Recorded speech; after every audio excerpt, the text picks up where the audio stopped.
रमेश और कविता दोनों बहुत अच्छे दोस्त थे। उनकी दोस्ती को रमेश की माँ शारदा को गलत लगता है। वो चाहती थी कि फिर वो दोनों शादी कर ले। असल बात तो ये थी कि रमेश और अनामिका एक दूसरे से प्यार करते थे। रमेश अपनी माँ को समझाने की कोशिश करता है, पर वो सुनने को तैयार नहीं थी।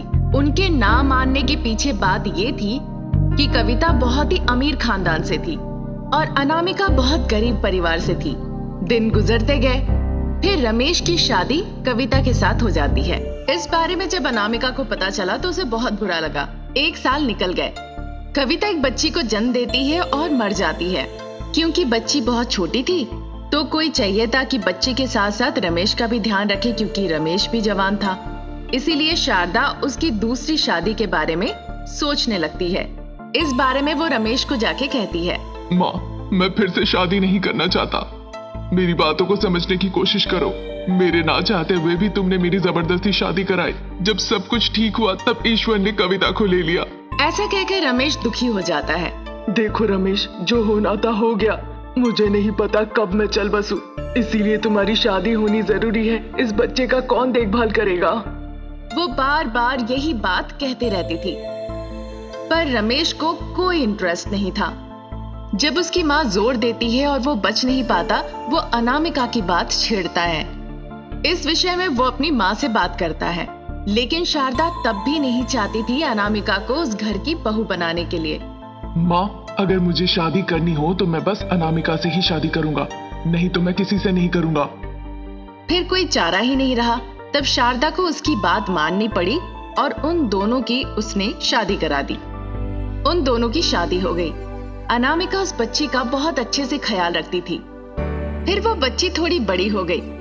अनामिका क्योंकि गर्भवती नहीं हो रही थी, ये देखकर शारदा उससे कहती है, लड़की, क्योंकि मेरे बेटे की पहले से शादी हो गई थी इसीलिए हम बच गए, वरना तुम तो हमें वारिस भी नहीं देने के लायक हो। इस तरह उल्टा पुल्टा बातें कर कर उसे बहुत डांटती है। अनामिका को उसकी बातें बहुत बुरी लगती है। शारदा अनामिका को बात बात पर मारती थी, पीटती थी और बांझ है कहकर उसे तकलीफ पहुंचाती थी। ऐसे ही दिन निकल रहे थे। एक दिन पड़ोसी अपने घर के शुभ काम के लिए अनामिका को बुलाते हैं। ये देखकर शारदा कहने लगती है, अरुणा, तुम्हें कुछ अकल नहीं है क्या? क्या तुम्हें नहीं पता शुभ काम के लिए हर किसी को नहीं बुलाया जाता है? एक बांझ महिला को आमंत्रित कर रही हो। तुम्हारी बेटी अपनी ससुराल जा रही है खुशी खुशी, ऐसी बांझ महिला को क्यों आमंत्रित कर रही हो?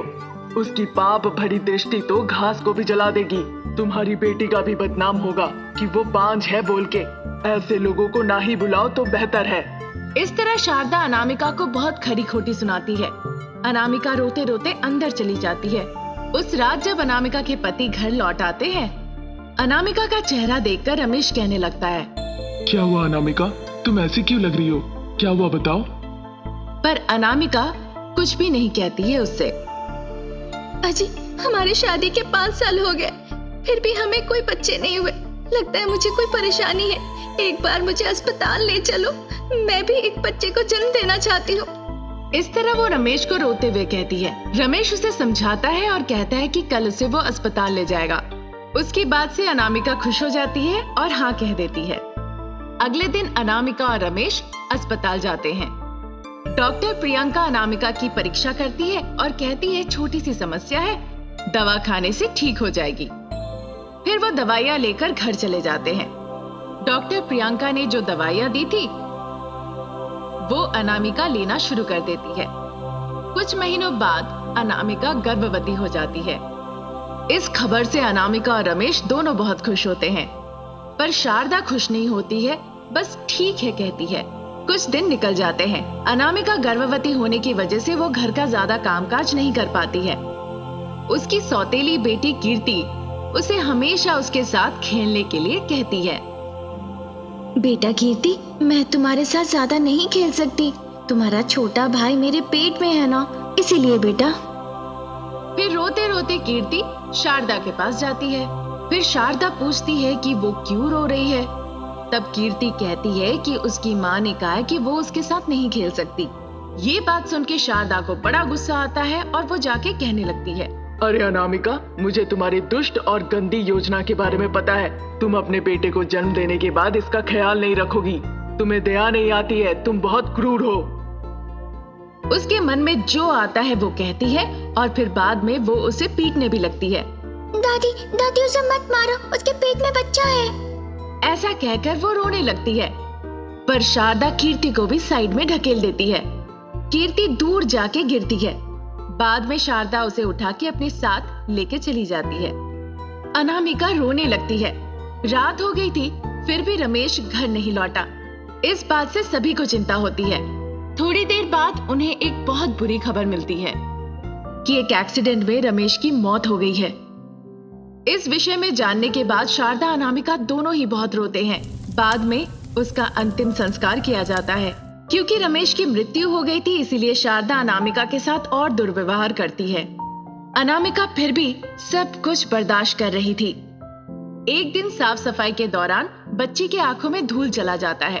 कीर्ति की आंखों में धूल जाने की वजह से अनामिका को वो दोषी ठहराती है और कहती है कि इस वजह से वो अनामिका को करंट शॉक देगी।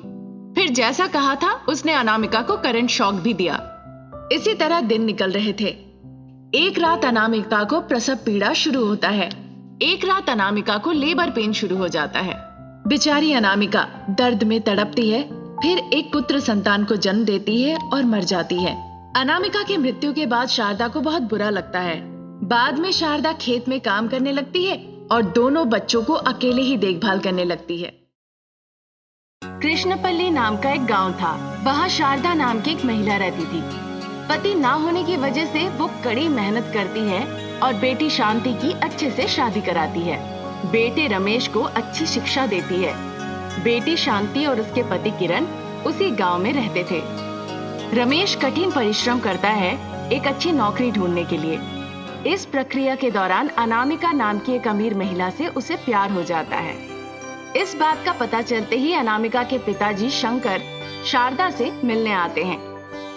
देखिए शारदा जी, वैसे तो मुझे ये प्रस्ताव पसंद है, लेकिन क्योंकि मेरी बेटी ने प्यार किया है तो मैंने स्वीकार कर लिया है। शादी के बाद मेरी बेटी यहाँ नहीं आएगी, बल्कि तुम्हारे बेटे को मेरे यहाँ आना होगा।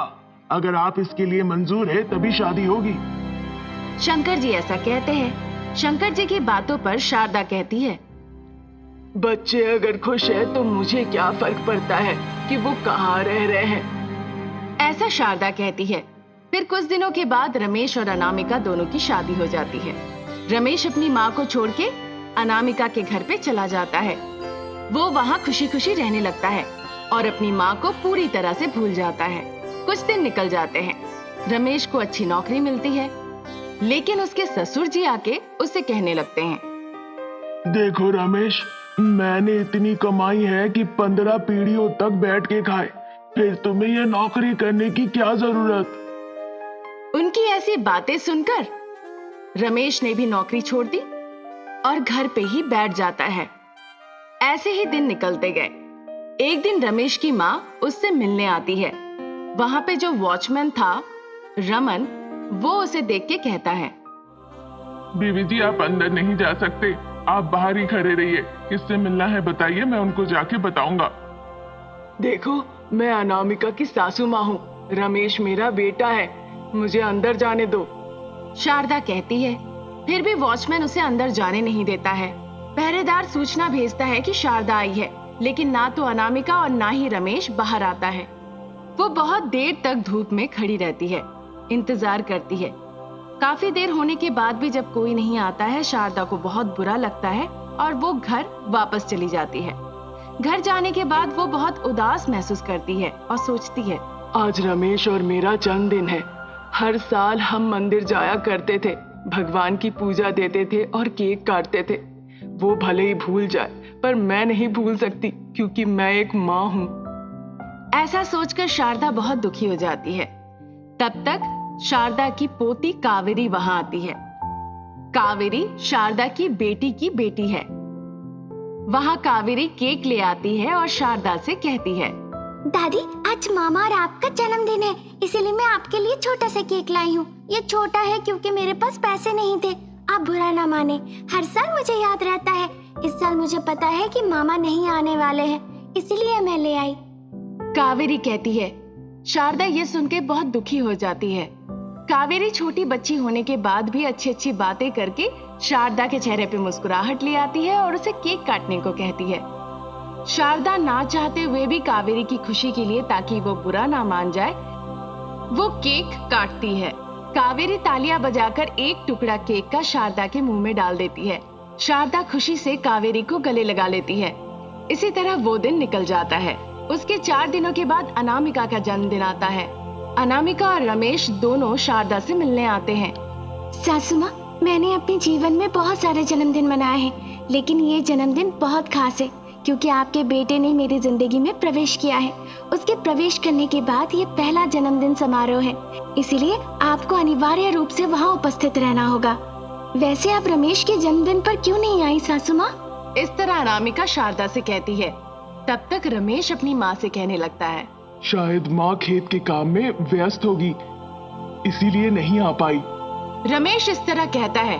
वो दोनों थोड़ी देर वहाँ रहते हैं, फिर वहाँ से चले जाते हैं। तब तक कावेरी वहाँ पे आती है।